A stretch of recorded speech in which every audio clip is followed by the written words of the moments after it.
Senhora Ministra, muito bom dia, Senhora e Senhor Secretário de Estado, Senhor Presidente da Comissão de Orçamento e Finanças e Senhor Presidente agora da nossa Comissão de Agricultura, Pescas, Alimentação.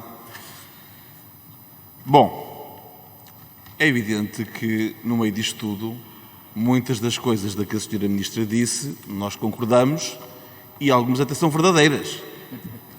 Isso eu não tenho dúvidas nenhumas. É verdade, Sra. Ministra. Mas a verdade é que nós temos que ter capacidade de olhar para a nossa realidade e olhá-la com espírito de verdadeiro observador.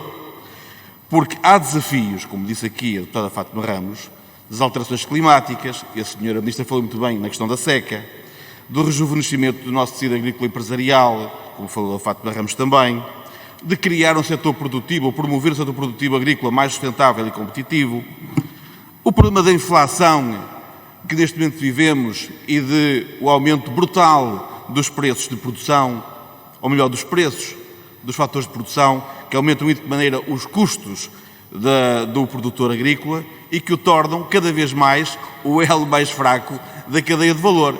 Isto são realidades. E não tenho dúvidas que Vossa Excelência estará a tentar encontrar soluções para tudo isto. Mas pergunto eu, essa solução passa, por exemplo, pelo aumento das despesas com pessoal do Ministério? É que eu acho que não vi mal, eu vi que nós tínhamos o mapa de pessoal aprovado em 2021 que contemplava 5.736 funcionários, e agora aparece o mapa de pessoal proposto para 2022, que contempla 6.621 funcionários, mais 885 funcionários. Depois, perguntava eu, o regadio. É evidente que o regadio e a aposta no regadio é absolutamente essencial para nós melhorarmos a nossa produtividade agrícola e a nossa competitividade agrícola. Isso é absolutamente verdadeiro. Mas eu pergunto, a execução do Plano Nacional do Regadio, que foi aprovado pelo Governo aqui há uns anos, pretendia criar mais 90.000 hectares de regadio até 2022. Pergunto eu, qual é a taxa de execução deste plano que é gerido pelo próprio Ministério da Agricultura? Depois,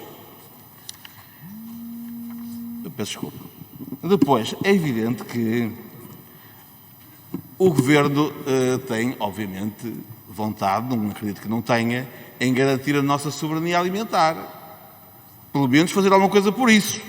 E os agricultores, os nossos agricultores, muitos têm feito por isso.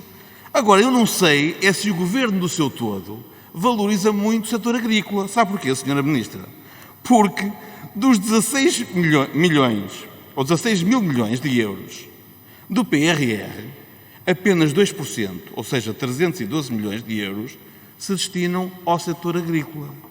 Portanto, não me parece que o Governo olhe para este setor com essa vontade e com esse valor que a Sra. Ministra me parece ter, de facto, vontade que aquilo assim seja.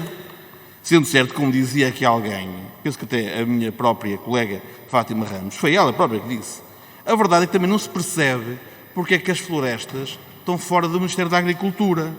Quando, se repararmos, é o Ministério da Agricultura que gere, por exemplo, um conjunto de instrumentos financeiros de apoio ao setor florestal. A medida 8, a proteção e reabilitação de povoamentos florestais, a medida 7.9 do PDR, mosaico florestal, 7.10 silvoambientais.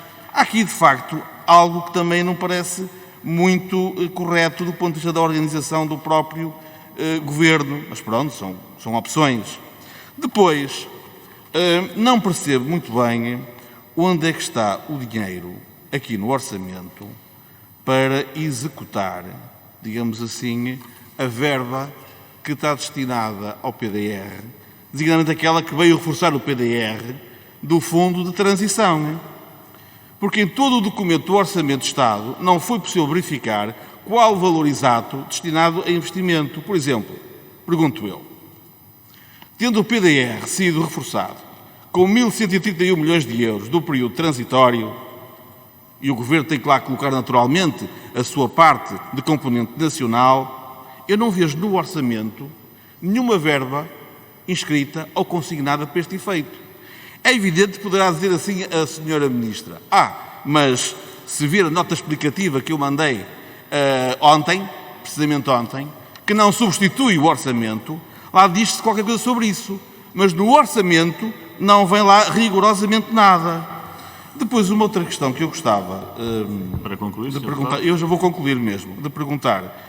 Havia duas questões muito importantes, muito rápidas. A primeira: Portugal é claramente deficitário na produção de cereais, importando cerca de 30% da Rússia e da Ucrânia.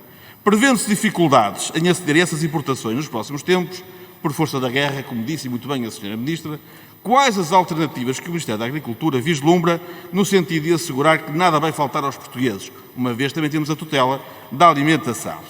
E depois queria falar em algo muito positivo, mesmo para concluir, agora 30 segundos, para concluir. Uma das coisas que eu achei muito interessante, que há 2 anos que fez, ou 2 ou 3 anos que fez o Ministério da Agricultura, foi a criação do Jovem Empresário Rural, que foi uma medida que me pareceu francamente importante, porque os agricultores não querem ficar sozinhos, muito menos os jovens, no espaço rural. E no Decreto-Lei número 9/2019, de 18 de janeiro, consagrou o estatuto desse Jovem Empresário Rural. A portaria número 143/2019, de 14 de maio, regulamentou o procedimento relativo à atribuição do título de reconhecimento do Estatuto de Jovem Empresário Rural, sendo que o pedido de reconhecimento efetua-se através da Direção-Geral da Agricultura e Desenvolvimento Rural. Pergunto: quantos títulos foram até à data emitidos? Muito obrigado. Muito obrigado.